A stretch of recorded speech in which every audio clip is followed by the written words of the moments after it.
É isso aí, vamos lá? Gente, então hoje é o primeiro, né? Primeiro comentando Jonas, né? Esse é o devocional, então, 1, né? Fugir da presença do Senhor é uma pergunta, né? É um tema, né? Fugir da presença do Senhor. Jonas, capítulo 1, do 1 ao 6. Muito bem, vamos meditar, fazer uma introdução, digamos, ao estudo do livro, né?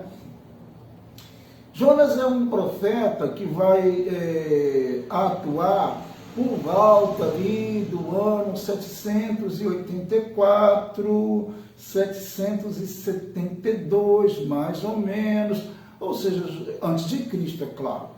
Ele vai atuar, então, naquele período do reinado de Jeroboão II, né? E também vai estar, assim, no contexto dele, outros profetas, né? Como, por exemplo, alguns dizem, datam Amós desse contexto também.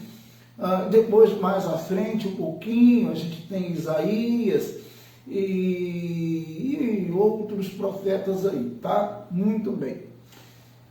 Então, nós estamos num momento, historicamente, da história de Israel, quando Jonas, ele está em Samaria, ou Samaria, como alguns dizem, e ele é um profeta que está naquela região, e ele, no caso, enviado, né, ele tem uma missão para desenvolver em Nínive. Nínive é a capital do Império Assírio, né, que ainda estava, digamos, né, em ascensão. Então, Jonas, ele, como o livro vai falar, ele não se direciona, ele não obedece à voz de Deus, tá? Então, nós vamos acompanhar isso no texto, que eu acho que é um dos livros e é uma das pessoas mais enigmáticas, por que não dizer exótica, né? É uma pessoa exótica, digamos assim, né? Jonas. Vamos lá? O primeiro capítulo diz assim, como eu disse, né? Esse é o primeiro comentando Jonas.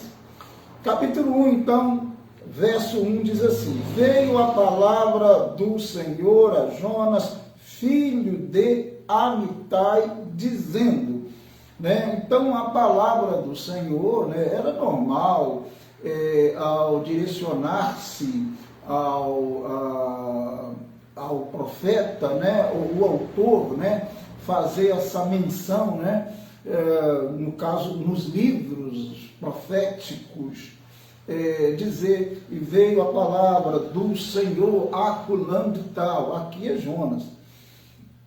Aí disse para Jonas, tá? Jonas, né? Verso 2, dispõe-te, vai à grande cidade de Nínive e clama contra ela, porque a sua malícia subiu até mim. Isso Deus falando. Dispõe-te, ou seja, levanta-te, falou para Jonas, né? Levanta-te, muito claramente, a mensagem é muito clara, levanta-te, vai à grande cidade de Nínive, a capital, como eu já falei aqui, do Império Assírio, né? Que estava naquele momento, como também já mencionei, em ascensão, e clama contra ela, ou seja, a ideia é a seguinte, ele deveria sair de Samaria, no caso, o território ao norte de Israel, e se dirigir a Nínive, que mais ou menos aí, vamos colocar, seria tipo cerca de 800 quilômetros, mais ou menos, talvez 1.000, mais ou menos isso, né? Ele deveria se direcionar para Nínive, né? Era uma viagem longa, a Bíblia não dá detalhes sobre a viagem que ele fizera, né? Porque o livro não tem esse objetivo, mas a distância era mais ou menos essa que eu coloquei aqui, tá? Então era para ele sair e se direcionar para Nínive, porque realmente Deus tinha uma mensagem para entregar aos habitantes de Nínive, né? Porque a maldade, né, do pessoal, né, dos habitantes, né, da cidade tinha subido, né? Ou seja, então a gente pode imaginar, porque nós sabemos historicamente que Nínive, os assírios eram assim. Eles eram um povo cruel, né? Era um povo idólatra, né? A gente sabe disso também. E no caso, né, a crueldade deles chegava ao ponto de, por exemplo, conquistar os seus, digamos ali, inimigos, né? E cortar a barriga das grávidas com extrema violência e maldade, né? Também matar os filhos, decapitar, né? Ou seja, tirar a cabeça dos inimigos que eles conquistavam e fazer pilhas e pilhas e pilhas, né? de cabeças ali, né? Montanhas, né? Umas coisas meio malucas, né? Bom, resumindo, os assírios, né? Eles eram cruéis, né? E eram idólatras, adoravam deuses e deuses, né? Aquela coisa toda, eram politeístas. Então, essa maldade, né? Essa crueldade, né? E a imoralidade também, chegou até Deus, chamou a atenção de Deus, né? Então, Deus iria agir contra a cidade devido ao pecado da cidade. Muito bem. Verso 3 diz, Jonas se dispôs, mas, olha bem, Jonas se dispôs, Jonas levantou-se, mas, porém, todavia, para fugir da presença do Senhor. É por isso que o tema desse primeiro comentário de Jonas é fugir da presença do Senhor? Uma pergunta, né? É possível, né? Muito bem, então, mas para fugir da presença do Senhor, para Tarsis, e descido a Jope que está no litoral, né, de Israel, um porto, né, marítimo, achou um navio que ia para Tarsis. Pagou, pois, a sua passagem e embarcou nele para ir com eles para Tarsis, para longe da presença do Senhor. Mais uma vez eu pergunto, é possível ir para longe da presença do Senhor? É possível? Parece que não, né? Parece que não. Mas será que Jonas não conhecia Deus suficiente para saber que era impossível fazer isso? Claro que Jonas, pelo livro, dá para entender que Jonas conhecia muito bem a Deus. Muito bem.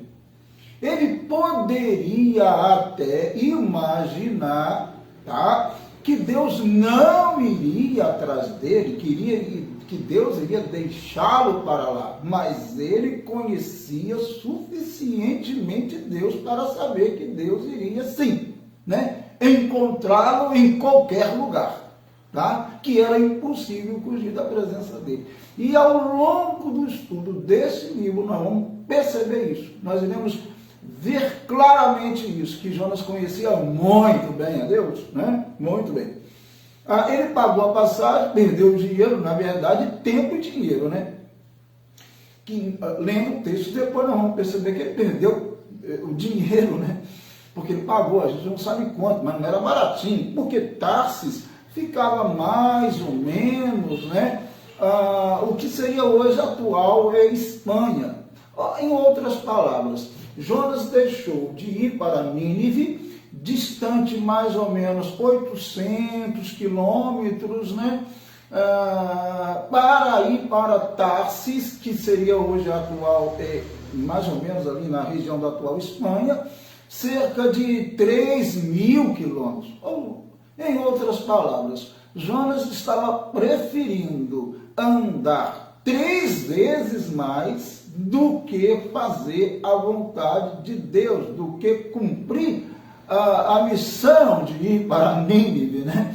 O texto já diz muito claramente que Nínive, como eu já expliquei, o pessoal lá, o povo lá, era cruel, era idólatra, era considerado pelos judeus, né, um povo, digamos, imundo, né? Um povo infiel. Então, normalmente, nenhum profeta realmente iria de boa vontade pregar a Nínive, né? Normalmente isso não acontecia. Deus aqui tem várias ideias aqui possíveis para querer fazer isso, para preservar aquela geração. Que nós, ao longo do estudo aqui de Jonas, nós vamos entendendo, tá? Bom, gente, eu cheguei até o verso 3 só, tá? Nesse comentário, e nós vamos continuar, é uma viagem, né, do livro de Jonas, nós vamos continuar comentando aí. Mas agora, resumindo, e com base no nosso tema, fugir da presença do Senhor? Não, é impossível fugir da presença do Senhor. Ele está e Ele vê todas as coisas, todas as pessoas. Então é impossível fugir da presença do Senhor. Devemos ser sinceros com Deus, abrir o nosso coração, temê-lo e saber que Ele está em todo lugar. Jonas vai naturalmente perceber que Deus não apenas sabe de tudo, conhece tudo, mas Ele também, quando Deus quer, né, e é do desejo dele, né, Ele realmente faz com que nós, os servos, e Ele, o servo, cumpra a vontade dele. É isso, porque Deus é Deus. Tá? Que Deus nos abençoe. Nós estamos começando comentando Jonas. Esse é o primeiro encontro. Que Deus nos abençoe, abençoe sua vida e nos acompanhe nessa jornada. Em nome de Jesus. Tá? Gente, se você gostou, se essa mensagem instruiu você, compartilhe, tá? E se inscreva no meu canal, Ronaldo Viana S. Tá bom? É só lá no YouTube. Eu sempre coloco o link aqui na minha página. Vamos orar. Deus, muito obrigado porque estamos em Tua presença. Tu és bondoso, maravilhoso. Nos ajude, Senhor, nessa jornada de estudo do livro de Jonas. Muito instrutivo, nos ajude a entendê-lo, a compreendê-lo em nome de Jesus. Abençoe os irmãos, as irmãs, os amigos que irão nos acompanhar nessa viagem. Abençoe grandemente nossas vidas, incline os teus ouvidos às nossas orações, abençoe o Brasil, esse querido e imenso país. Em nome de Jesus nós oramos a Ti. Amém e amém. Queridos, bom dia. Deus abençoe. Estamos juntos.